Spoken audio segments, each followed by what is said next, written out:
Right now? Welcome and thank you for watching the 2050 debate.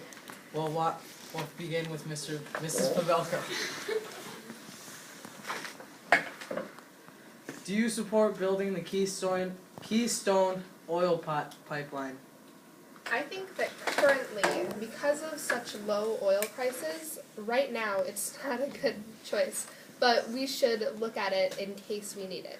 We need to focus more on renewable resources because that's what's going to sustain our country as it grows, as the population grows, and as we run out of oil and other non-renewable resources. What do you foresee as America's energy future? Again, definitely renewable resources. I think we need to put time and money into developing green resources, solar power, wind power, so that we can have an America that isn't solely dependent on oil. Mr. Martin, your rebuttal. I agree with you that we need to find a renewable resource to power our technology, but for right now, there's nothing renewable that's as efficient or as easy to use as oil, and the Keystone Oil Pipeline is a very, very efficient way to transport our oil, and it's right now necessary for our country.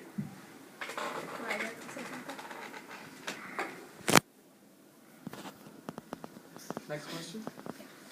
Do you support granting legal status to illegal immigrants?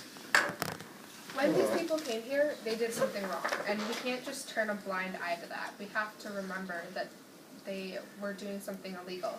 So no, we can't just give them legal status. But what we can do is educate them on how they can get here properly, how they can legally come into our country, because they're doing good things. They're helping our economy, but we can't just allow them to be here illegally. We need to protect our borders so that more people aren't coming in. And we need to educate the ones that are here on how they can leave and then enter legally.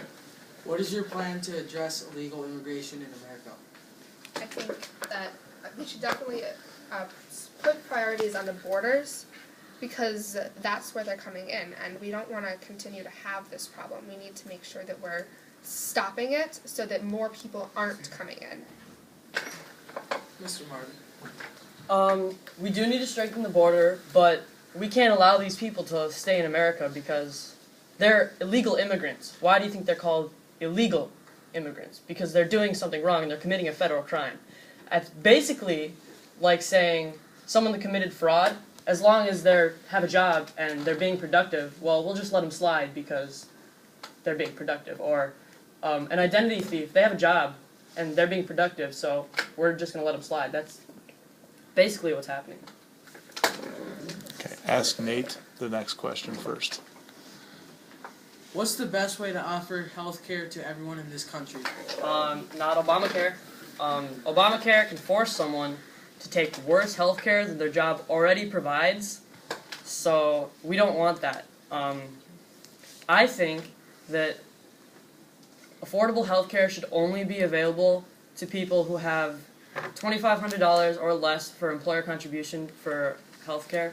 The average is about $4,500, so I feel that $2,500 is a good number because it still allows you to have health care even if you don't have a job that provides very good health care. What about the other people? What about those people that don't have that money? What are they going to do? If they get sick, and maybe they did have a job, but it was just a low-paying job, then they can't be at that job. Then they're not contributing to the economy. When we are helping our people, when we are giving health care to everyone, we are sustaining the economy so that there's more people doing more work, providing more jobs. That's how America's going to grow. Well, And you don't want to do that?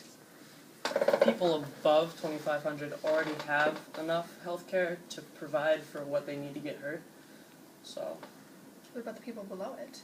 That's Zero. what I'm saying. 0 is below $2,500. They get it too. So if they don't have a job, maybe they're working to get a job. Maybe, what if you got laid off from your job, and so you didn't have health care? Then you I'd got be sick. part of my plan, and I'd have $2,500. What is the most fair way to tax in our country? Me? The current way that we're taxing, around 30 to 39% for income tax is just fine. We don't need to raise it at all. And if you're planning on raising taxes, which you are, I don't think that's necessary at all. Ms. Pavelka, what is the most fair way to tax in our country? I think that we should decrease sales taxes and subsidize it with income taxes. As sales taxes go down, that encourages people to spend more, and when people spend more goods need to be made, and when more goods are made, more people have jobs, and that's what's going to help our economy grow. So maybe taxes need to change as opposed to simply raising. Mr. Martin, how do you propose we deal with our growing national debt? We need to cut our spending dramatically. We can't continue to fund projects in the Middle East. From 2001 to 2011, we have spent $836 billion on war efforts, which is just outrageous. In my budget plan, you'll see I cut the military substantially, and my reasons for that is so we'll be less likely to invade other countries to try to help them, and so we don't waste all of our money on war efforts. Also, we need to cut spending for Obamacare and other welfare programs. Ms. Pavelka? I'd like to point out that the job of the government is to serve and protect its people. How is it going to serve its people with health care if we don't have money for that? How is it going to protect its people if we don't have a military? Both liberal and conservatives have good points and bad points. And what we need is a compromise, somewhere where we can meet in the middle so that we are cutting funds, or cutting taxes, or raising taxes and cutting spending. We need to compromise, and we need to see both sides of the spectrum.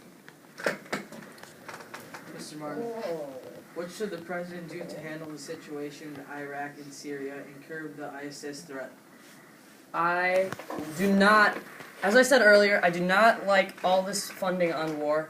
But since we've gone so far deep in Iraq's business, and that we've spent already so much money on it, that we need to continue, we need to get ISIS out, because we've already gone in far too deep in Iraq, and we need to finish what we started, otherwise other countries are going to think we're weak. So my plan is quick and aggressive. We continue airstrikes, if not increase them, and we get ground troops from America as well as ground troops from surrounding countries to get ISIS out as soon as possible. Mr. Pavelka? I agree with you. I think you have some good points. ISIS is a threat to our people and to other people, and we need to address that. But I also agree with you on the point that we can't do this ourselves. I think we should talk to the United Nations, talk to France and other European countries, anyone that can help get us in. We need money, we need support.